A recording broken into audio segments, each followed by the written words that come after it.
Bismillahirrahmanirrahim. Assalamualaikum warahmatullahi wabarakatuh. Apa kabar kalian semua? Semoga Allah selalu memberikan kesehatan dan rezeki yang berlimpah. Oh ya, pada kesempatan kali ini Nisa akan meneruskan cerita yang berjudul Pengkhianatan di Balik Senyuman episode kedua. Kisah ini menceritakan tentang seorang wanita yang awalnya dijodohkan oleh sahabatnya sendiri dengan seorang pria tampan baik hati. Namun ternyata semuanya berubah ketika 5 tahun berlalu, semenjak hari pernikahannya. Dan sebelumnya Nisa banyak-banyak terima kasih yang sudah subscribe channel ini. Nah, biar gak penasaran, langsung saja ya kita ke ceritanya.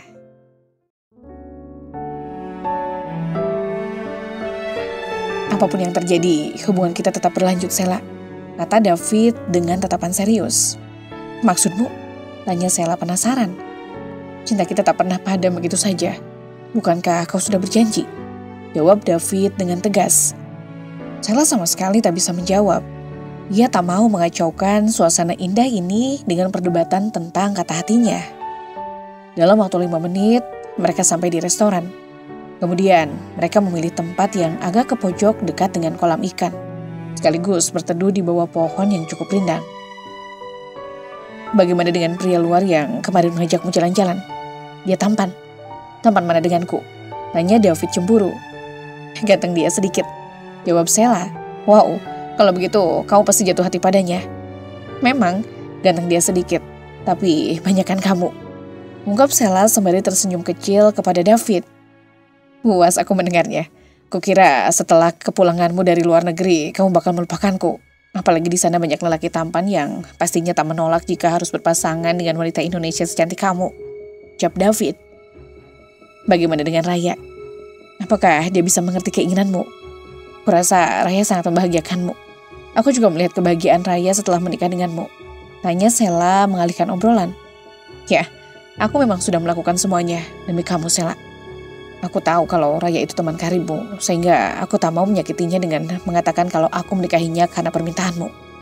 Dan tak mungkin juga bila aku berkata bahwa aku hanya mencintaimu. Ucap David menjelaskan apa yang dirasakannya kepada Sela.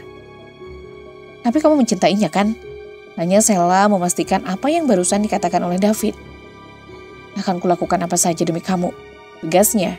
Iya, kalian memang harus saling mencintai. Apalagi hubungan kalian sudah terikat dengan status pernikahan yang sah, kata Sela tandas. David mencoba menaksir ucapan Sela, namun ia seolah terpojok. Karena seolah Sela memperjelas hubungan antara dia dan gadis itu, bukan memperjelas cinta mereka yang kian lama kian membara. Ryan sudah tiba menghidangkan makanan yang mereka pesan, termasuk jus alpukat kesukaan Sela. Sela sudah lebih dahulu menyerang ketika gelas diletakkan di atas mejanya. Begitu pula David yang duduk di hadapannya. Dengan bekal cinta kita, aku begitu antusias bekerja. Dan dalam waktu singkat, aku telah diberi wewenang untuk mengurus sebuah kantor cabang. Ini semua karena cinta kita, Sela. Ucap David tiba-tiba. Kapan ibumu menggendong cucu? Tanya Sela kembali berusaha mengalihkan arah pembicaraan. Entahlah, mungkin belum waktunya. Tapi kalau hanya untuk menggendong saja, aku bisa dengan mudah mengambil anak angkat dari rumah sakit. Jawabnya. Kukira lebih baik begitu daripada harus menunggu Raya mengandung. Gila, omongan Sela semakin ngelantur. Ia jadi menyesal dengan apa yang keluar dari mulutnya sendiri di hadapan David. Seolah ia telah mengarahkan David untuk melakukan hal yang salah. Mengapa ia harus mengatakan hal itu? Mengapa ia tidak mengingatkan atau memberi solusi lain? Sela jadi pusing memikirkannya. Seharusnya ia menolak dan menjauh dari obrolan dengan David yang mengarah ke sana. Sela harus ingat bahwa dialah yang telah membujuk Raya untuk mencintai David. Begitu pula dengan David yang diminta olehnya agar mencintai Raya untuk selamanya. Kalau usahanya telah berhasil, lalu mengapa sekarang ia juga yang seolah merusaknya? Kenapa diam saja, Sela? Tanya David memastikan kondisinya baik-baik saja. Tidak, tiba-tiba aku merasa pusing. Kita kembali saja ke kantor. Jawab Sela sembari memijat kepalanya sendiri. Kita pulang saja atau... Tidak, aku akan kembali ke kantor. Masih banyak pekerjaan yang harus kuselesaikan. Minggu depan aku juga harus menghadiri acara selamatan di Silver Plaza. Ucap Sela sembari membereskan barang-barangnya di atas meja makan. Sendirian, aku boleh nemenin? Tanya David penuh harapan. Ya, tapi aku harus meminta izin kepada Raya. Jawab Sela. Soal itu gampang, sangkal David. Kalau dia nggak mengizinkan, aku nggak bakal mengajakmu, kata Sheila memastikan. Kenapa mesti begitu? Kita kan selalu di luar, tanya David dengan penuh harapan. Sudah jam berapa? Tanya Sheila sembari menyingkapkan lengan baju panjangnya untuk melihat arloji, lalu beranjak dari kursi. Kedatangan Okta, kawan sekolah ketika SMA dulu, ke rumahnya membuat Raya merasa terhibur. Dia tetap cantik dan lucu, rambutnya tetap diikat ke belakang seperti dahulu. Wajahnya nampak terlihat muda, membuat Raya kagum dengan keawet mudaan kawannya itu. Kamu masih kuliah ya? Tanya Raya membuka obrolan. Sudah tamat, malah aku sudah bekerja, jawab Okta kepadanya. Sudah menikah? Pengen sih, cuman belum dapat pasangan, jawab Okta. Nggak mungkin, orang secantik dan sepintar kamu pasti banyak yang mau, kata Sheila meyakinkan temannya itu. Buktinya aku datang ke sini sendirian. Tapi jangan khawatir, nanti kalau aku menikah, kamu pasti aku undang, kata gadis itu sembari meneguk minuman yang disediakan Raya. Jangan keluar dari kerjaan kalau kamu menikah nanti. Soalnya kalau sudah seperti aku begini, payah. Tiap hari cuma disuruh jaga rumah. Sudah kayak anjing penjaga saja. Kenapa kamu harus jaga rumah? Bukankah suamimu membebaskanmu tanpa rantai? Keluar dong, cari udara segar. Rasanya tidak pantas kalau perempuan sudah bersuami keluar sendirian tanpa tujuan yang pasti. Lalu apa kata tetangga nanti? Apalagi teman suamiku banyak sekali, tersebar di mana-mana. Persis seperti informan, ucap Raya sembari meletakkan bantal sofa di pangkuannya. Kenapa berpikiran begitu? Selagi kamu tidak melanggar hal-hal yang dilarang oleh hubungan suami istri, apa salahnya? Tanya Okta yang merasa heran dengan Raya yang begitu polosnya menghadapi kejenuhan menjadi seorang ibu rumah tangga. Ya juga ya, bisa saja di luar sana suamiku gandengan dengan teman sekantornya tanpa sepengetahuanku. Karena aku hanya di rumah saja. Pal Raya. Bagus, cintamu begitu membara kepada suamimu itu bagus. Tapi bisa jadi bumerang bagi dirimu sendiri. Kalau kamu kelewatan cemburu tanpa bisa mengalihkan perasaan itu dengan melakukan apa saja. Maksudmu? Tanya Raya meminta penjelasan dengan apa yang barusan disampaikan oleh Okta. Biasanya kalau seorang istri tak punya kerjaan dan selalu jauh dari suami, ia pasti menjadi pencemburu dan selalu ingin memonopoli suaminya. Maksudnya dengan keterpisahannya ia tak dapat mengontrol sepenuhnya gerak dari suami. Sementara di dalam penganggurannya itu, si istri tidak punya pelampiasan untuk menjauhkan diri dari perasaan tidak dipedulikan. Apalagi kalau si suami punya rekan kerja, seorang wanita cantik yang sudah pernah dilihat istrinya sendiri. Pasti si istri bakal sangat mencurigai keduanya. Jelas Okta dengan panjang lebar. Apa yang dikatakan Okta memang ada benarnya. Selama ini menganggur, Raya selalu merasa cemburu dengan suaminya. Ya benar katamu tak? Kata Raya sambil memandangi mata Okta dengan serius. Kali ini Okta memandanginya dengan terenyuh. Ia seperti melihat sesuatu yang tidak beres terjadi di dalam keluarga Raya. Pantas saja kalau selama ini Raya sama sekali tidak mau komunikasi. Maksudmu, apakah kamu merasakan gejala itu? Tanya Okta. Ya, sejak aku menganggur di rumah, aku selalu merasa cemburu bila suamiku pulang kemalaman. Atau kalau dia memuji teman kantornya, dia tak pernah lagi menanyakan apakah aku merindukannya di rumah. Ya bahkan tak pernah menanyakan masak apa. Atau apa yang kurasakan sama aku menunggu di rumah. Dia sudah punya kesibukan yang menyita seluruh waktunya. Apalagi sekarang ada seorang gadis cantik yang tinggal di rumah ini. Kata Raya. Gadis cantik? Siapa? Teman kita dulu. Siapa? Sheila. Sekembalinya dari Eropa, dia bekerja di kota ini. Dan kamu kan tahu sendiri seberapa dekat aku dengannya. Kata Raya. Bukankah dia sudah pindah ke Surabaya? Tanya Okta memastikan. Orang tuanya, tapi ia ditugaskan di kota ini untuk menjadi wakil direksi. Sebuah jabatan yang mapan dan terhormat. Yang mau minta dia tinggal di rumahmu siapa? Tanya Okta. Memang aku, karena aku merasa bahwa dialah yang mempertemukanku dengan David. Lagi pula aku dengan dia seperti kakak beradik saja. Kata Raya menjelaskan kepada Okta. Kalau sudah tahu begitu, mengapa kamu merisaukannya? Tanya Okta berusaha menelaah apa yang sebenarnya sedang terjadi. Entahlah, awalnya memang aku sangat senang bisa kembali berkumpul dengan Sheila. Seperti saat kita masih di sekolahan. Tapi begitu ia tinggal seatap dengan kami, aku semakin mencemburuinya. Ya jelas, dulu kamu masih sendiri, sedangkan sekarang kalian pasti saling berebut untuk mendapatkan perhatian dari David. Laki-laki yang tinggal dan menemani kalian di rumah ini. Sementara kau merebut perhatian David dari dia, sedang temanmu itu merebut perhatiannya darimu, karena ia merasa menumpang di rumah kalian. Aku ingin agar hubungan keluargaku dengan Mas David tetap terjaga. Sedangkan aku juga tak ingin membuat hubungan persahabatanku dengan Sela berantakan, tanpa harus mencurigai dan mengkhawatirkannya. Bisa, aku ada caranya, jawab Okta dengan sangat antusias. Apa itu, Tak? Aku sangat ingin melakukannya, asal tidak merugikan satu sama lain. Tanya Raya berharap temannya punya solusi. Bekerja, kamu harus kembali bekerja, kata Okta sembari menatap serius wajah Raya, sedang Raya juga menatap tajam mata Okta, seolah mencari jawaban dari segala kerisauannya. Bekerja?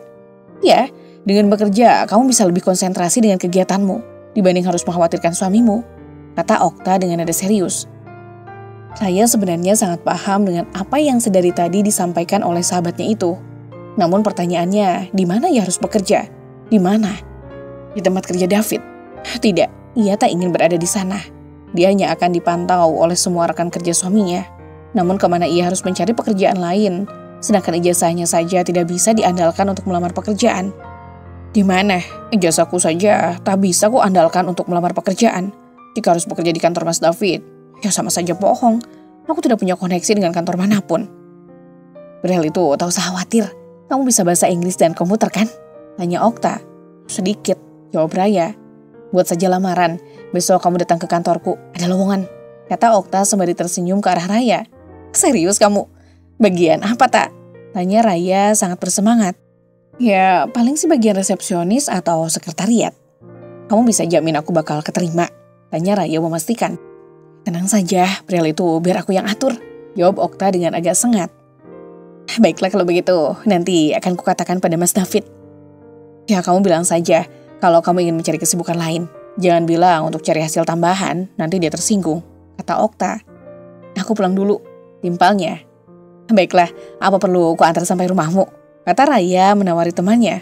Tidak perlu, aku kan bawa kendaraan. Lagipun kalau nanti suamimu pulang saat kau tak ada di rumah, dia pasti marah. Entahlah, akhir-akhir ini dia selalu pulang telat. Oh ya? Mungkin dia banyak pekerjaan, jawab Okta berusaha meyakinkan kekhawatiran Raya. Ya, mudah-mudahan begitu. Ketika Okta baru sampai di teras rumah Raya, tiba-tiba sebuah mobil masuk ke halaman depan rumah. Yang tak lain itu adalah David. Ya, kali ini ia pulang lebih awal, entah kenapa. Hai, kamu Tak? Sapa David kepada Okta. Halo juga Mas, oh ya aku mau pulang dulu ya, jawab Okta. Loh, buru-buru sekali, gak nunggu? Nunggu apaan? Tanya Okta merasa terkejut.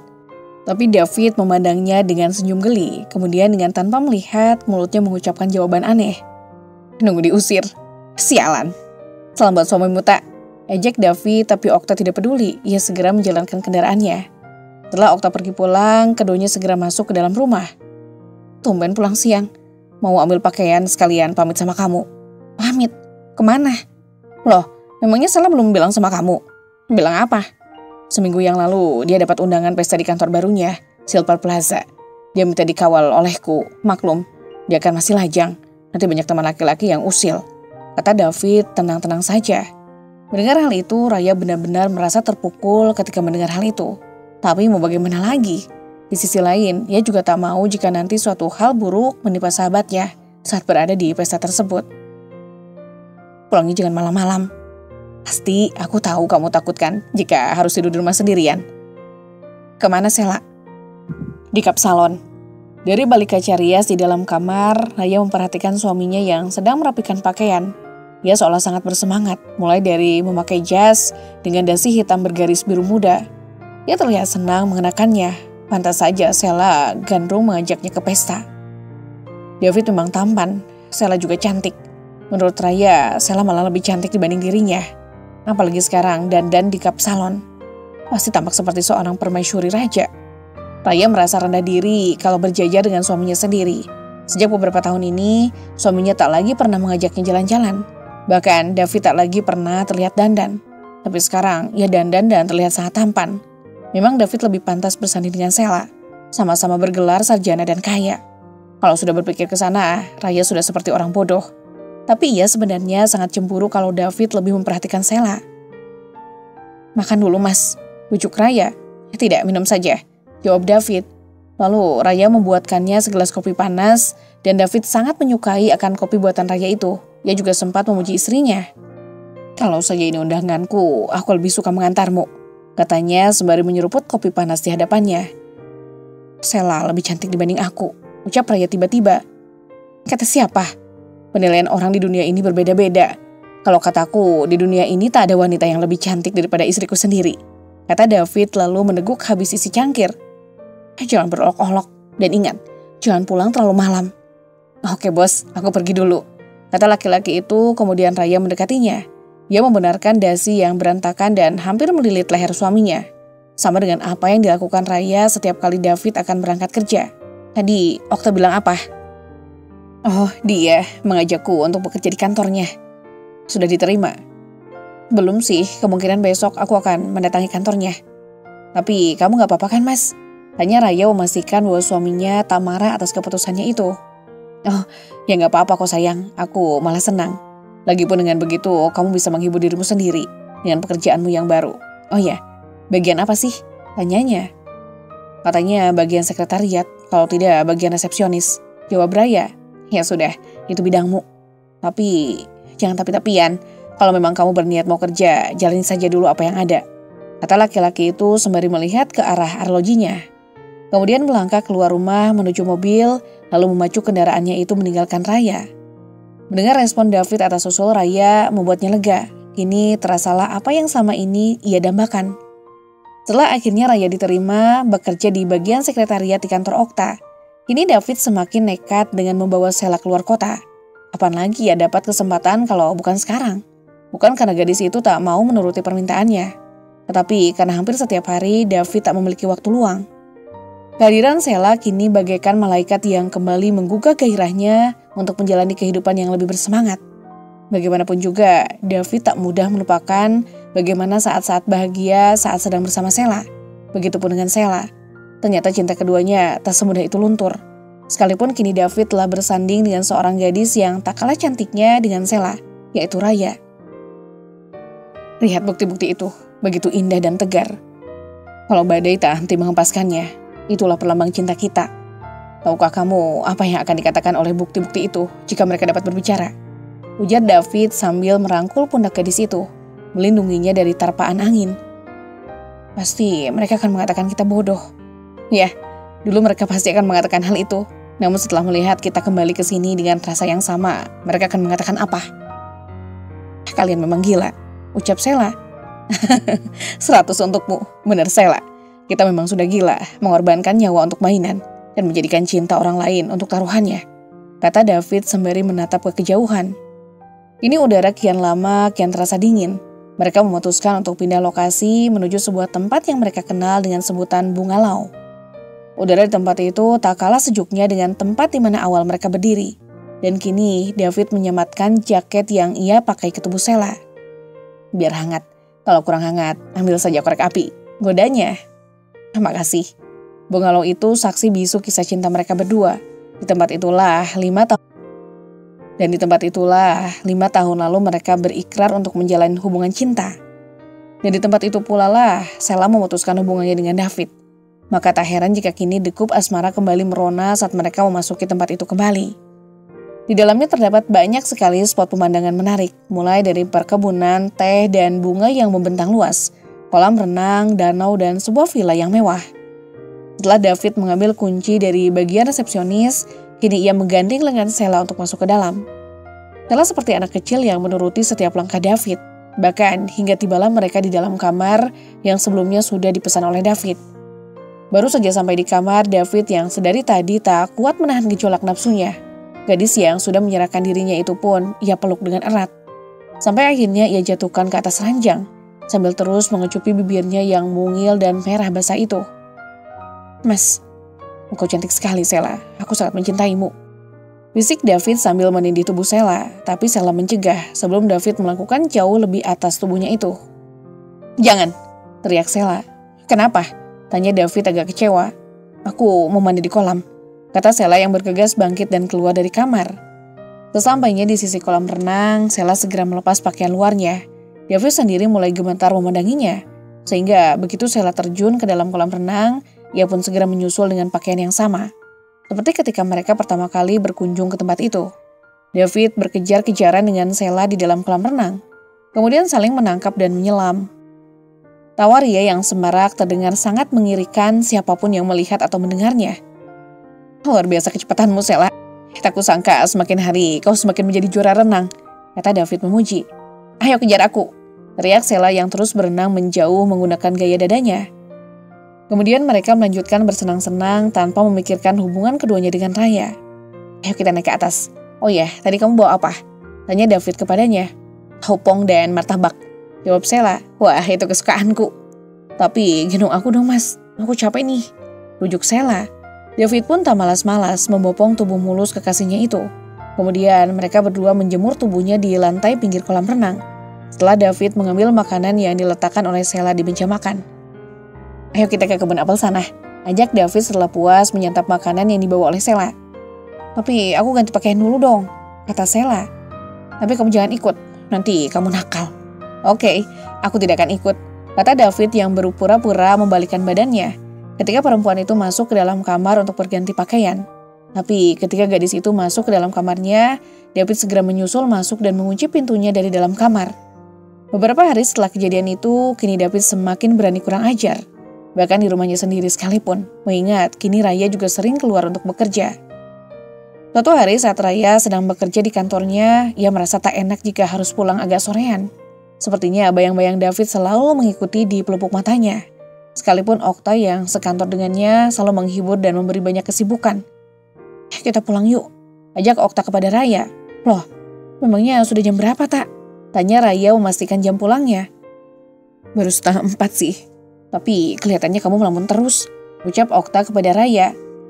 Aku merasa seperti ada sesuatu yang terjadi di rumahku. Itu hanya perasaanmu saja, karena kamu belum terbiasa berjauhan dari rumahmu. Ayo, aku antar kamu pulang, kata Okta menenangkan sahabatnya. Akhirnya kini Raya diantarkan oleh Okta pulang ke rumahnya. Setelah Okta kembali melajukan kendaraannya, Raya memilih untuk melepas sepatu haknya di depan pintu agar tak ada yang tahu bahwa dia sudah pulang. Raya cepat sekali menangkap suara cekikikan seorang lelaki dan perempuan. Saat itulah Raya kembali merasa curiga dengan apa yang terjadi di dalam kamar. Ia hafal betul suara tawa suaminya. Lalu apa yang dilakukan suaminya terhadap wanita itu? Setelah menelusuri dengan pasti asal suara itu, kini Raya ketahui bahwa suara wanita yang ia dengar tak lain adalah suara Sela. Dan kini ternyata keduanya berada di kamar Sela. Lantas, apa yang sedang dilakukan oleh David dan Sela di dalam kamar berduaan? Dada Raya semakin bergemuruh, wajahnya memerah seolah hampir meledak. Ia sudah tak tahu harus bagaimana lagi. Setelah dengan keberanian penuh, ia berusaha untuk mendekat ke pintu kamar yang dikunci dari dalam. Lalu berusaha mendengarkan apa yang mereka bicarakan di dalam kamar itu.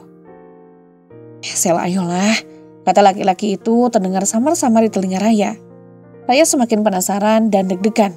Tetapi kemudian terdengar juga suara perempuan yang ada di dalam kamar itu. Jangan, ingatlah istrimu, Mas. Sela, sekarang kita sudah berdua, tidak lagi berjauhan seperti dulu. Kenapa kita tidak melanjutkannya? Tanya David lagi. Tidak, jangan Mas. Aku tidak mau mengkhianati persahabatanku dengan istrimu, kata Sela dari dalam kamarnya. Mendengar percakapan itu, ia sangat marah dengan David. Hati Raya semakin terasa hancur berkeping-keping. Rasanya seolah kepalanya akan segera meledak. Oleh karena itulah, Raya berpura-pura mengetuk pintu kamar Sela. Dengan begitu saja sudah pasti membuat Sela terkejut. Sehingga gadis itu langsung beranjak dari ranjang dan membukakan pintu. Tapi ketika pintu terbuka, dia menemukan Raya sudah berdiri membelakanginya. Sela jadi merasa serba salah, tidak enak sekali mengajak bicara Raya. Pasti perempuan itu sedang marah kepadanya. Tapi beberapa menit kemudian David keluar dan memeluk Raya dari belakang. Sudah pulang sayang, tanya laki-laki itu tanpa menunjukkan rasa bersalahnya di depan Raya. Raya tidak menyahut. Ia langsung masuk ke dalam kamar meletakkan tas tangannya. Lalu melepas sepatu, pakaian, dan yang lain-lain tanpa peduli dengan suaminya yang terus melangkah di belakangnya. Raya sama sekali tidak peduli. Laki-laki itu kemudian menahan pundak istrinya. Kenapa cemberut sayang? Ada masalah di kantor ya? Raya tetap saja diam. Selesai mengganti pakaiannya, ia langsung melangkah ke kamar mandi. Tapi David menahan tangannya yang mulus itu dengan sedikit regutan. Raya, sebenarnya apa yang terjadi? Kenapa tiba-tiba kamu diam dan mengacuhkanku? Apakah aku salah memelukmu dari belakang? Atau ada masalah di kantormu? Kan bisa nanti kita bicarakan. Raya sama sekali tidak peduli dengan pertanyaan suaminya yang penasaran. Ia tetap diam dan menepiskan tangan suaminya dengan sangat kasar. Sebuah sikap yang sebelumnya tidak pernah ia lakukan kepada David. Raya, ayo jawab pertanyaanku. Seharusnya aku yang marah dan bertanya kepadamu. Sedang apa kalian di kamar Sela, sehingga Sela menolak permintaanmu? Raya, jangan salah paham, dengarkan dulu penjelasanku. Semua sudah jelas. Raya, kamu pikir aku ngapain dengan Sela? Aku hanya main-main sayang, tidak seperti yang kamu duga. Main-main atau sungguhan, memang tidak pernah kuduga, kata gadis itu sambil membalikkan tubuh dan berlari menuju ke dalam kamarnya. Lalu dibantingnya pintu keras-keras dari dalam dan dikunci. Sementara itu di luar kamar, David beberapa kali menggedor sambil memanggil-manggil nama istrinya. Tapi tak pernah mendapat jawaban. Karena Raya tak lagi bisa menguasai emosinya. Begitu membantingkan tubuhnya ke ranjang, ia langsung menangis meraung-raung. Tak ada yang bisa menolong atau menghiburnya, selain 2 buah guling yang berada di dalam dekapannya. Merekalah yang menjadi saksi bagaimana Raya menumpahkan semua kegetiran hatinya melalui deretan air mata dan tangis yang melolong. Sepucuk surat yang ditinggalkan Sela di atas meja kamarnya tak mengejutkan Raya. Sela memang tidak mengatakan apa-apa, kecuali ia meminta maaf kepada Raya karena selalu menuruti nafsu David yang setiap saat menggebu-gebu. Sela minta maaf karena pergi tanpa pamit kepadanya. Sela juga bersumpah kalau ia tidak akan pernah melakukan apa-apa dengan David, sekalipun laki-laki itu memaksa dengan kekerasan. Tapi Sela juga melarang Raya membenci suaminya. Sela memohon Raya dapat memaafkannya. Sela tetap menginginkan agar hubungan persahabatannya tetap berlangsung. Entahlah, saat ini Raya tak bisa berkata apa-apa lagi. Bahkan ia tak mau bicara dengan suaminya sejak beberapa hari ini, kecuali kepada Okta yang mendesak setelah melihat perubahan wajah Raya ketika masuk kerja. Jadi suamimu mulai tergila-gila dengan Sela? Aku tidak tahu pasti, tapi kurasa begitu. Aku sudah menduga sebelumnya. Faktor penyebabnya adalah hubungan hati antara keduanya. Sebelum Sela memperkenalkannya kepadamu, yang keduanya juga tak pernah menceritakan kepadamu. Mereka bahkan merahasiakan momen-momen yang pernah mereka simpan di masa lalu. Karena momen-momen itu menyangkut dengan janji mereka. Jelas Okta kepada Raya. Maksudmu janji apa? Mereka hanya bersandiwara. Hanya Raya penuh dengan rasa ingin tahu. Bisa jadi, mereka punya rencana sendiri yang tidak kau ketahui. Kalau dugaanku betul, pasti kamu akan menghadapi masalah baru. Lalu, apa yang bisa kulakukan, tak? Tanya Raya dengan nada putus asa. Beberapa kali terlihat ia menghela napas. Matanya yang bening itu memandang ke depan ke laju kendaraan di muka setir Okta. Gadis itu seperti kehilangan pegangan begitu mendengar penjelasan dari temannya. Tenanglah, yang penting sekarang kau isi waktu-waktu kosongmu dengan bermain, belanja atau melembur. Kalau perlu, jangan menolak kalau ada laki-laki yang mencoba menggodaimu. Maksudmu, kau suruh aku kencan dengan laki-laki lain? Sorry, aku tidak mungkin bisa melakukannya, tak? Jawab Raya. Aku tidak bicara begitu. Tangkal Okta. Tapi apa artinya aku melayani laki-laki lain kalau hati ini terasa sangat sesak? Lagi pula aku belum mendapati bukti yang positif.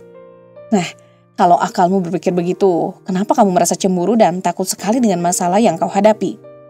Sebenarnya kau bisa menghadapinya dengan kepala dingin. Apa yang dikatakan Okta memang ada benarnya. Seharusnya ia tak perlu membeberkan kasus ini kepada siapapun. Lagi pula, kalau ia sedikit bersabar, pastilah masalah yang sebenarnya akan jelas dan cepat teratasi. Mas David memang sering kulihat berani menggoda Sela. Tapi aku selalu mengingat bahwa mereka sebelumnya adalah sahabat baik. Wajar dong, kalau sekian tahun tidak ketemu, lantas sekarang mencadainya. Wajar sih wajar. Tapi kamu sekarang bukan bujangan lagi, sehingga beda seorang teman mengunjungi temannya yang masih bujangan dan sudah berkeluarga. Aku memang belum bisa marah kepada Sela, tapi gadis itu sepertinya semakin overacting kalau berada di depan suamiku. Itu memang duri kecil, Raya. Tergantung bagaimana kamu mengatasinya. Dengan jalan kasar atau halus, semua tergantung kamu. Kalau begitu, sekarang apa yang harus kulakukan? Bekerjalah seperti biasa. Soal mau jadi pelawak atau pemain sandiwara, kamu pun punya banyak kesempatan. Tapi terkadang aku kasihan kepada Sela. Sela tidak pernah memperhatikan sikap buruknya di depanku. Itulah kelemahanmu. Seharusnya kamu sudah bisa membaca maksud Sela memaksamu mencintai lamaran David jauh hari sebelum semua terjadi. Raya menunduk. Ia merasa bahwa dirinya telah terperosok dalam jebakan yang dibuat sahabat dan suaminya sendiri. Apakah karena Raya yang sampai beberapa tahun ini tidak bisa memberikan keturunan? Lantas David mulai menoleh kepada perempuan lain. Ya, mungkin itu sebabnya. Karena perkawinan David dengan Raya semata-mata karena desakan orang tua David untuk segera meminang cucu. Kalau bukan karena itu, tentulah David sanggup menunggu Kalau bukan karena itu, tentulah David sanggup menunggu Sheila yang tengah melanjutkan kuliah ke negeri seberang. Sejak kepergian Sheila, David semakin sering pulang larut malam. Bahkan 2 hari lalu ia tidak pulang, sama sekali. David hanya menelepon dari kantornya dan memberitahukan ia harus menghadiri sebuah pertemuan di luar kota. Raya sama sekali tidak mau usil dan menyelidiki suaminya. Ia hanya pasrah saja kepada Tuhan. Kalau memang suaminya jujur dan setia, biarlah laki-laki itu akan mendapat rahmat dan selamat. Dan jika berkhianat akan mendapat peringatan. Mas David belum pulang, Mbak. Tanya Raya pada pembantunya. Belum, tadi ada telepon dari kantor tuan besar. Kata Surati sambil menghentikan pekerjaannya barang semenit. Dia bilang apa? Ibu disuruh menunggu di rumah saja, ada tamu dari luar. Nanti jam 10 juga pulang, kata Surati. Ya sudah, kata Raya sambil melangkah masuk ke dalam rumahnya. Kian hari ia kian merasakan kesepian saja berada di rumah. Padahal tadi ia juga bisa ngobrol di kantor bersama dengan Okta. Melihat tingkah Pak Idris yang suka menggodai rekan sekerjanya membuat Raya semakin cemburu kepada suaminya. Bahkan hubungan Pak Idris dengan Anita yang kebetulan menjadi asistennya itu sama sekali tidak diketahui orang rumah. Istri Pak Idris yang sudah menggendong seorang bayi perempuan itu pun biasa-biasa saja menganggap suaminya jujur dan setia kepadanya. Padahal di kantornya ia dijuluki buaya darat. Apakah David juga demikian? Menjalin cinta dengan rekan sekantor atau Sheila sendiri yang sengaja dikontrakan sebuah rumah yang jauh dari Raya. Setidaknya untuk menghindarkan pemandangan tak sedap dari pihak Raya. Raya melamun beberapa saat. Ditatapkan foto pengantin ukuran setengah badan dipasang di atas pintu masuk ruang tengah.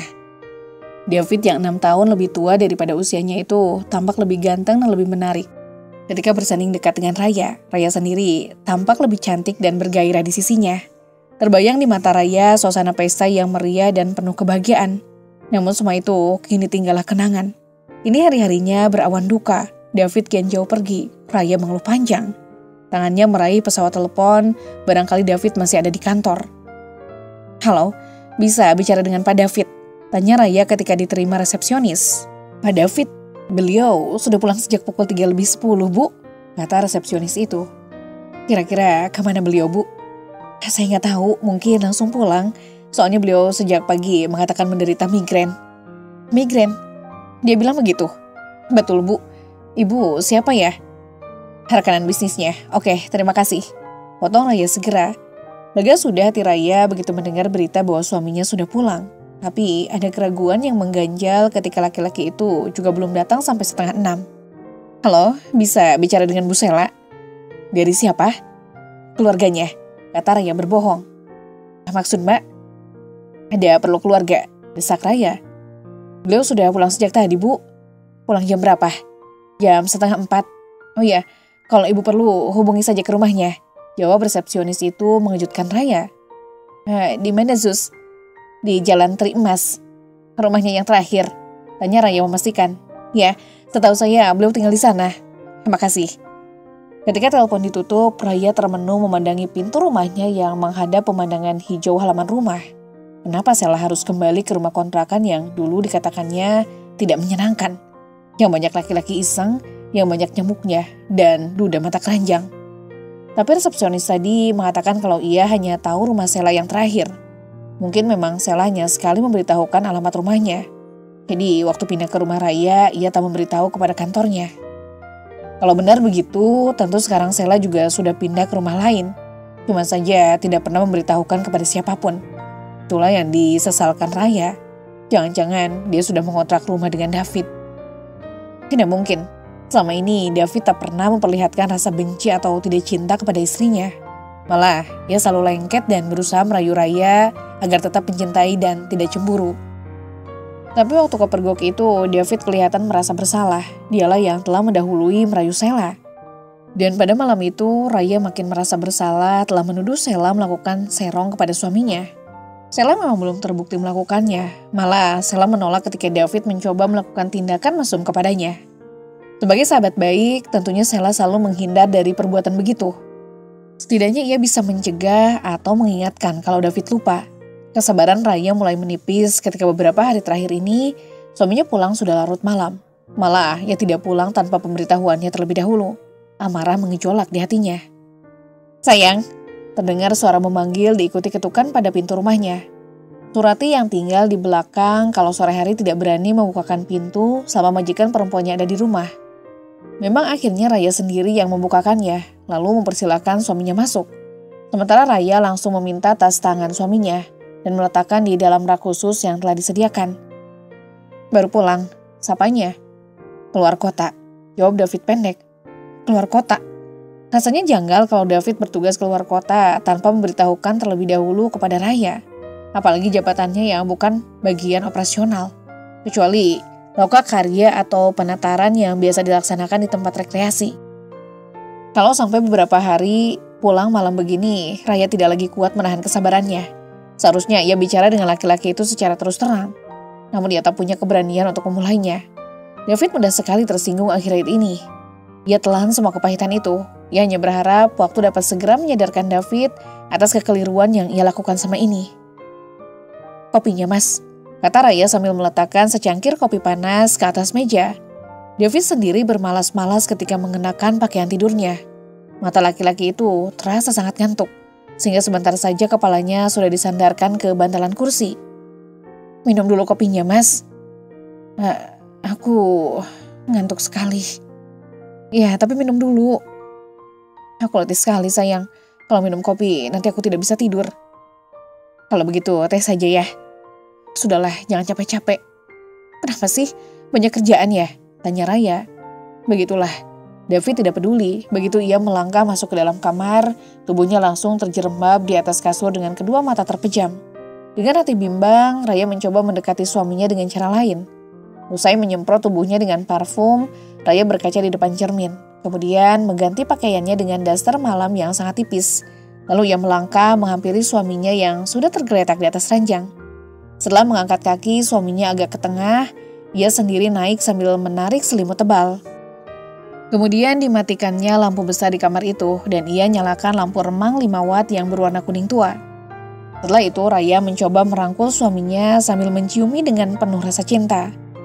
Tapi hanya beberapa detik itu berlangsung karena David malah mengibas-ngibaskan dan akhirnya membalikkan tubuh membelakangi wajah istrinya. Sudahlah, aku capek sekali sayang. Jangan ganggu aku, kata David ketika itu. Peganglah tanganku mas, dingin sekali, kata Raya sambil mengulurkan tangannya ke atas dada laki-laki itu. Tapi tetap saja David tak peduli. Sudah aku bilang jangan ganggu, aku letih sekali. Tidak biasanya David mengatakan kalimat itu kepada istrinya. Walau ia memang letih sungguh-sungguh. Kali ini Raya benar-benar jengkel dan penuh tanda tanya. Kenapa tiba-tiba David berkata begitu? Apakah ia sudah seharian pergi dengan Sheila? Raya yang jengkel dan bingung mencari kalimat balasan, dadanya benar-benar panas mendengar ucapan itu. Apakah suaminya sudah tidak cinta lagi?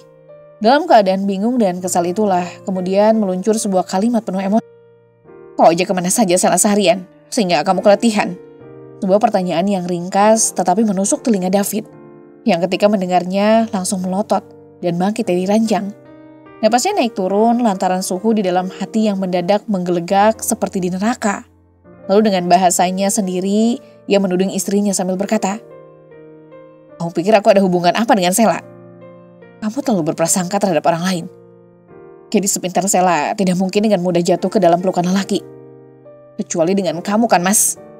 Jadi selama ini kamu menduduku main serong dengan Sheila kan? Kamu jangan salah paham dong.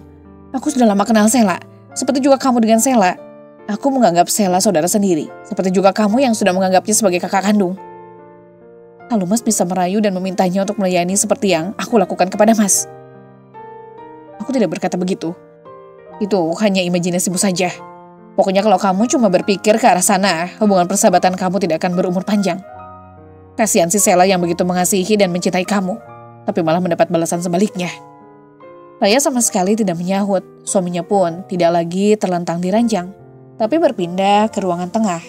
Raya jadi kesal dengan sikap suaminya yang seakan membela diri dengan membuang kesalahan kepada Raya yang menuduh Sheila merusak pagar Ayu. Atau Raya malah dianggapnya tak tahu diri, sementara David bersih dari segala kesalahan, karena ia anggap hubungannya dengan Sheila itu biasa-biasa saja. Hanya mendengar gerutu Sheila, karena aku mencoba. Raya pun kian memanas sambil menggumam tak karuan. Tapi dengan itu Raya berharap suaminya teringat dengan kesalahan yang sempat didengar dan dilihat Raya. Mencoba apa? Ayo katakan, kata David sambil melangkah mendekati Raya.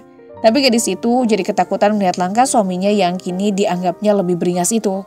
Segera Raya menutup pintu kamarnya dari dalam, menguncinya dan ia menghempaskan tubuhnya ke atas ranjang. "Raya, buka pintunya. Kita bicara di luar sini. Jangan cuma bisa ngomel-ngomel saja," kata David sambil mengetuk pintu kamar istrinya berulang-ulang. Tapi tak mendapat sahutan. Raya memang sudah muak melayani suaminya. Perlahan-lahan Raya mulai menilai apa yang terjadi di balik semua perubahan sikap David kepadanya. Siang itu Okta mentraktir Raya makan siang, namun selera makan Raya hilang. Pikirannya menerawang pada kejadian tadi malam. Sikap David yang semakin kasar membuatnya kian pesimis akan masa depan perkawinannya. "Melihat masalah yang kamu hadapi, aku jadi takut berumah tangga.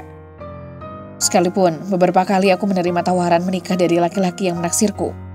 Kalau saja aku mau, Tanzil juga mengajakku menikah sekarang. Tapi kalau aku melihat bagaimana keadaanmu sekarang, hilang kepercayaanku pada lelaki, Rai," kata Okta sambil meneguk air putih. "Kalau memang Mas David mau kembali kepada Sheila, aku relakan. Tapi aku ingin mereka berterus terang." Okta tertawa sinis. "Mana mungkin, Rai. Apalagi keadaan keduanya sok berlaga suci begitu," dengkus Okta. Apa yang dikatakan Okta memang benar adanya. Tentu saja David dan Sheila takkan pernah mengaku terus terang. Di samping itu Sheila akan selalu menjaga agar Raya tidak menuduhnya sebagai perempuan yang hendak merebut suami temannya sendiri. Tapi tiba-tiba saja Okta mencolek lengan Raya yang duduk bersebelahan dengannya. Raya serentak menoleh ke arah kerlingan mata Okta yang menyudut kepada pasangan tamu yang baru saja memilih tempat duduk. "Kita cepat-cepat menyingkir dari sini," bisik Okta sambil menarik tangan Raya ke belakang.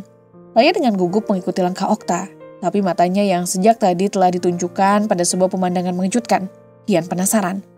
Betapa tidak, jika terlihat di depan matanya, Sheila tengah merangkul lengan David dengan mesra. Sekarang semua telah bersaksi dan beralasan.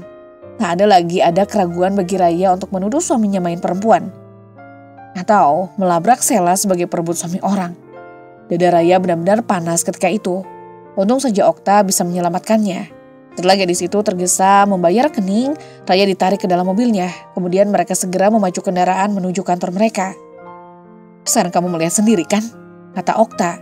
Raya sama sekali tidak bisa berkata apa-apa. Mulutnya bagai terkunci kekuatan gaib ketika hendak menjawab ucapan Okta. Seharusnya ia berteriak di depan suaminya. Kalau memang niat membicara, biar Sheila akan malu. Dan suaminya tidak lagi berdalih. Seharusnya Okta tidak langsung membawanya keluar dari restoran itu. Biar semua orang tahu. Biar Sheila dan David bisa introspeksi. Sabar saja, Rai. Tuhan pasti akan memberi jalan kepada umatnya yang sabar. Mungkin Okta benar telah menjauhkan diri Raya dari setan yang hampir menguasai jiwanya. Kalau tidak segera dihindarkan dari pemandangan itu, tentulah Raya sudah kalap. Mestinya perempuan itu harus diberitahu kesalahannya, kata Raya masih dengan emosi yang meledak-ledak. Bukan kau yang memberitahu, karena dia lebih pintar. Dia akan tutupi segala kesalahannya dengan sejuta tangkisan yang hanya akan menyudutkanmu ke ruang frustasi. Tapi dia semakin hari semakin berani, tak? Bersabarlah, kalau memang kau benar, tentu kau akan dilindungi Tuhan. Doakan saja mudah-mudahan mereka sadar akan kesalahannya. Terkadang Raya tidak paham dengan nasihat Okta, tapi Okta memang benar. Apa yang dikatakannya bisa masuk dalam pikiran Raya. Paling tidak, ia tidak begitu panas oleh kejadian-kejadian yang dihadapi. Semua akan bisa diselesaikan dengan hati lapang dan tabah. Sengaja Raya menghadang di depan kantor Sheila ketika habis makan siang dengan Okta dan Tanzil. Dia ingin tahu rumah gadis itu sambil sekilas memperjelas urusan. Karena selama beberapa minggu ini, David selalu pulang tengah malam. Bahkan pernah menginap dengan alasan menginap di mes kantor. Pekerjaan memang banyak. Pernah juga Raya melihat pekerjaan yang sempat dibawa pulang suaminya. Tapi hanya sehari ketika itu. Sesudahnya David selalu pulang tengah malam. Hari-hari panjang yang dilaluinya di kantor baru tak begitu membantu Raya melenyapkan rasa cemburu dan gelisahnya atas tingkah David. Sebaliknya, malah ia bisa melihat banyak hal tentang kegiatan suaminya di luar rumah. Karena beberapa teman barunya di kantor banyak yang ikut memonitor gerak suaminya. Sejak pukul 13.00 tadi, Raya sudah menunggu di depan kantor Sheila yang kebetulan dekat dengan tos serba. Seperti perawan mejeng saja Raya di situ. Banyak juga laki-laki iseng yang menggodainya. Malah beberapa anak SMA juga sempat meliriknya. Mestinya Raya bangga digodai anak muda sebaya adiknya, tapi sebaliknya Raya menjadi muak. Ketika sebuah mobil warna terang yang biasa disetir suaminya berhenti di tepi jalan tepat di depan kantor Sheila. Hati Raya jadi gemuruh. Sekarang semakin gamblang apa yang sama ini mengganjal di dadanya. Kala itu Raya benar-benar merasa panas dan penasaran, tapi ia berusaha menahan diri agar tidak naik pitam. Hanya saja sekarang ini ia lebih berkonsentrasi pada arloji tangannya yang sudah menunjukkan jarumnya ke angka 4 tepat. Segera saja ia menyetop taksi yang lalu di depan tos serba itu. "Antar saya mengikuti mobil itu," kata Raya ketika sudah berada di dalam taksi. Setelah memutari jalan, kendaraan itu berhenti tepat di belakang deretan mobil yang antri di depan kantor Sheila. Nah, dari dalam kaca Ray-Ban, ia melihat sosok tubuh seorang pegawai yang sangat cantik keluar dari gedung tinggi sebelah jalan. Perempuan cantik itu sempat mengambil sesuatu dari dalam tasnya ketika tiba di ambang pintu gerbang halaman kantornya. Hati Raya benar-benar tak sanggup memandang Sheila mempercantik diri di depan mobil suaminya. Laki-laki tegap yang sama ini ia percaya sebagai pengayom keluarga sekarang tersenyum keluar dari mobil, lalu membuka pintu sebelah kanan dan membiarkan Sheila masuk. Pinggul yang bulat dan padat di balik rok span ketat itu pasti sudah menyentuh telapak tangan David sebelum jatuh ke atas jok mobil. Itulah imajinasi Raya ketika perempuan pecundang itu telah duduk berdampingan dengan suaminya. Segera mereka meluncur ke arah selatan meninggalkan gedung kantor, sedang Raya mengikuti dari belakang dengan penuh kegelisahan. Kalau sopir itu mau usil, sesungguhnya ia tahu apa isi hati Raya ketika itu. Perasaan gundah dan duka teramat dalam menyelimuti dada Raya. Sedang matanya tak kedip-kedip ketika menguntit dua kepala yang duduk berdampingan di dalam mobil yang mendahulunya itu. Seperti ketika mereka masih pacaran dulu, pasti tangan David suka merayap di balik gaunnya di dalam perjalanan seperti itu. Raya benar-benar tak bisa menghentikan lamunannya sepanjang perjalanan menguntit mobil suaminya. Baru ketika sampai di sebuah komplek perumahan tak jauh dari batas kota, kendaraan buruan Raya mulai berjalan lamban. Begitu pula Raya, sampai akhirnya mobil suaminya berhenti di depan sebuah bangunan mewah yang artistik. Ketika itulah Raya memerintahkan kepada sopir untuk mendahului beberapa puluh meter. Baru Raya menyuruh berhenti ketika sampai di lokasi jalan yang agak terhindar dari penglihatan mobil suaminya. "Di sini saja, Pak, tapi tunggu sebentar." "Baik, Sus," kata sopir itu penuh hormat. Memang David sempat mengantar beberapa menit masuk ke dalam rumah itu, tapi sebentar saja ia sudah melangkah keluar sendirian. Saat itulah Raya mulai menjalankan kendaraannya pelan-pelan memutar. Dari kaca spion di depan sopir, Raya bisa melihat kendaraan David mulai melaju perlahan. Sedang Raya sudah memutar kembali dan sampai di depan rumah yang tadi dihampiri suaminya. "Berapa?" "5.000 saja, Sus." Raya tak sempat lagi menghitung uangnya dalam suasana begitu. Ia ambil uang puluhan ribu dan ia bayarkan dengan ikhlas. "Kembaliannya, Sus?" "Buat Bapak saja." "Terima kasih sekali, Sus," kata sopir itu mengangguk hormat. Sepertinya sopir itu bisa membaca isi hati Raya kala itu, sehingga jalan kendaraannya pun tidak terburu-buru. Raya sendiri begitu melangkahi, menginjak teras rumah, segera mencari bel, kemudian memencetnya beberapa kali. Raya benar-benar gemetar ketika mendengar langkah-langkah ringan menghentak lantai di dalam rumah mewah itu.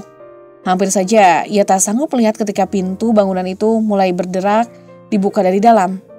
Tapi begitu yang keluar seorang perempuan setengah tua, segera Raya menyapa. "Saya perlu dengan Non Sheila." "Ibu siapa?" tanya perempuan itu dengan lugu. "Temannya, teman kantornya." Namanya David," jawab Raya dengan penuh kebencian. Perempuan setengah baya itu pun segera kembali masuk ke dalam ruangan itu. Langkahnya kian menjauh, kian lenyap dari telinga Raya. Tapi Raya masih saja tercekam dengan jawaban sendiri. Kenapa ia tidak menyebut namanya dengan Raya? Dengan menyebut Nyonya David, persoalannya semakin jelas dan memojok. Untuk itu, Raya sudah menyiapkan diri kalau memang perempuan yang jadi pecundanginya itu akan marah-marah di depan matanya. Ketika Raya baru saja melihat suasana halaman rumah tersebut, seorang gadis cantik telah menyapanya dengan suara merdu dari belakang. "Raya ya?" tanya gadis cantik itu sangat lembut. Seketika Raya membalikkan tubuhnya memandang sumber suara yang kedengarannya sangat dikenal itu. Tapi belum 180 derajat kepalanya berputar. Gadis cantik itu telah memeluknya dengan sangat mesra dan akrab sekali. "Sheila." "Raya," sapa Sheila sembari terus memeluknya. Sungguh tak disangka kalau kedua sahabat itu bisa berpelukan semesra itu sejak Sheila minggat dari rumah Raya. Raya sendiri yang tadi berangkat sudah membawa amarah, tak dapat diduga kalau bisa lunak di depan temannya. Hanya saja ketika pelukan itu berumur 5 menit, Raya merenggangkan tubuhnya sambil bergumam menusuk. "Aku perlu bicara denganmu, Sheila." "Silakan masuk, ini rumah kontrakanku yang baru." kata Sela sambil membawa Raya melangkah ke dalam ruangan yang berperabot super lux itu. Sampai di sana, Raya tidak perbolehkan berdiri bengong. Akan tetapi diajak Raya masuk ke dalam. Ayo, kamar saja biar kita puas. Mau minum apa? Nggak usah, jawab Raya dengan sangat kaku dan tajam. Dari jauh kemari, pasti kamu keletihan dan haus, kata perempuan itu sambil melangkah masuk ke dalam ruang tengah. Lalu dibukanya kulkas dan dikeluarkan beberapa minuman kaleng ke meja depan. Raya yang sudah panas dari rumah itu tidak juga mau duduk menghormati tuan rumah. Sela sendiri sudah meletakkan beberapa kaleng minuman, bahkan makanan ringan di atas meja sudah penuh. Tapi mata Sela yang lentik itu seperti sudah bisa membaca firasat, sehingga kali terakhir ia bukannya marah, melainkan malah merayu dengan tutur kata halus dan menyentuh. Minumlah Rai, seadanya, duduklah. Maklum, aku hanya bisa mengontrak, kata Sela. Sebentar lagi juga dibelikan, jawab Raya. Siapa yang mau membelikan aku? Perawan tua begini tidak ada yang mau, Rai. Duduklah, kata Sela bersabar. Tidak usah, begini juga sudah cukup, jawab Raya agak ketus. Hal ini tentu saja agak mengejutkan Sela, apalagi cara Raya menggerakkan mata dan bibirnya. Sudah jelas ada niatan yang tak bisa dielakkan Sela. Kita akan bersahabat sudah lama Raya, kenapa mesti dengan cara begitu? Ayolah duduk dulu. Tenangkan hatimu, biar kita bebas dari pengaruh setan. Bukan kita, tapi kamu yang terpengaruh iblis, kata Raya semakin keras dan menyudut, sehingga Sela sudah kehabisan sabarnya. Maksudmu, masih kau mencemburui aku kan? Aku tahu itu, tapi sebaiknya duduklah, biar semua aku jelaskan, kata Sela. Semua sudah jelas. Raya, aku sudah menganggapmu sebagai adikku sendiri. Karena kau punya pamrih akan mengorbankan perawanku buat lelaki yang kau cintai, sebelum kalian bisa menikah dengan cita-cita kalian. Kau jahat, Sela, kata Raya tandas. Raya, sejak itu kau tuduhkan kepadaku. Ini kenyataan. Kalian telah menutupi cinta yang ada. David kau suruh mengawiniku, tapi kini stadimu sudah selesai. Saatnya kau minta kembali cinta David daripada aku, bukan? Aduh, sabar dulu Raya. Sungguh mati, aku tidak bermaksud begitu. Kita bersahabat sejak SMP. Aku sangat menyayangimu. Karena kau jujur dan lugu, kenapa aku harus melukai hatimu? Alasan, mulutmu memang manis, tapi hatimu busuk. Kau tidak bisa mencari laki-laki lain kalau bukan suami orang. Itukah falsafah hidup seorang intelektual cantik sepertimu? Raya, sekarang aku tahu maksudmu. Kalau memang kau ingin lebih jelas, aku jelaskan. Memang selama ini suamimu terus mengejar-ngejar aku. Dia yang selalu mendesak agar aku mau menerima lamarannya. Bahkan dia hampir mau memperkosaku. Tapi sebagai seorang sahabat karib istrinya, aku tidak mau peduli. Aku jelas mengutuk niat suamimu itu. Kalau nggak percaya, ini, kata Sela sambil memutar nomor telepon ke rumah David. Dalam tempo singkat, telepon segera dijawab. Halo? Siapa? Sela? Betul. Bagaimana? Apakah sudah kau pertimbangkan? Pokoknya aku pasti segera melamarmu. Sela, walau bagaimanapun, cinta kita yang menyala bertahun-tahun lalu takkan dengan mudah kita padamkan. Kenapa harus kita padamkan? Bukankah kita telah memulainya dengan tulus dan sepenuh hati? Sungguh mati aku mencintaimu, Sela, kata David ketika Sela membiarkannya didengar Raya. Aku sudah pertimbangkan, tapi aku tidak akan menerimamu. Ingatlah Raya istrimu, dia teman karibku. Aku tidak mau melukainya. Aku tahu dia sangat mencintaimu, Mas. Peduli, sejak dulu aku hanya mencintaimu seorang. Tidak, Mas David hanya menginginkan timbangan seorang anak untuk melanjutkan dinasti keluargamu, kan? Oh, itu jelas sekali. Tapi kau tahu sendiri, sampai sekarang Raya tidak bisa memberikan aku keturunan. Coba saja bersabar, mungkin beberapa waktu lagi akan segera datang anak permohonanmu. Itu tidak mungkin, Raya mandul. Pokoknya aku tidak mau, kata Sela sambil menutup teleponnya. Dengan apa saja yang dikatakan David itu, Sela berharap bisa membuka pikiran Raya. Tapi perempuan itu memang sudah kalap, sehingga tak lagi bisa mengendalikan hawa nafsunya. Kalian memang pintar bersandiwara. Oke, kalau memang kalian mau kembali lagi, silahkan. Aku rela, tapi dengan cara yang terhormat dan bermoral. Raya, kata-katamu menyakitkanku, sangkal Sela. Lebih sakit mana daripadaku, timpal Raya. Aku tidak bermaksud merebut suamimu. Kalau aku mau, kenapa tidak sejak dulu saja? Kata Sela. Sejak dulu dengan sekarang tidak berbeda. Kalian tetap saja bisa melakukan affair. Memang itulah moral kalian. Raya, cukup. Ini rumahku. Kau pulang saja kalau kau mau marah-marah. Aku tak mau mendengarnya lagi. Pergi. Kata Sela sambil menutup kedua lubang telinganya dengan kedua jarinya. Sedang Raya membalikkan tubuh, kemudian pergi meninggalkan Sela sendirian menangis di atas sofa. bersambung.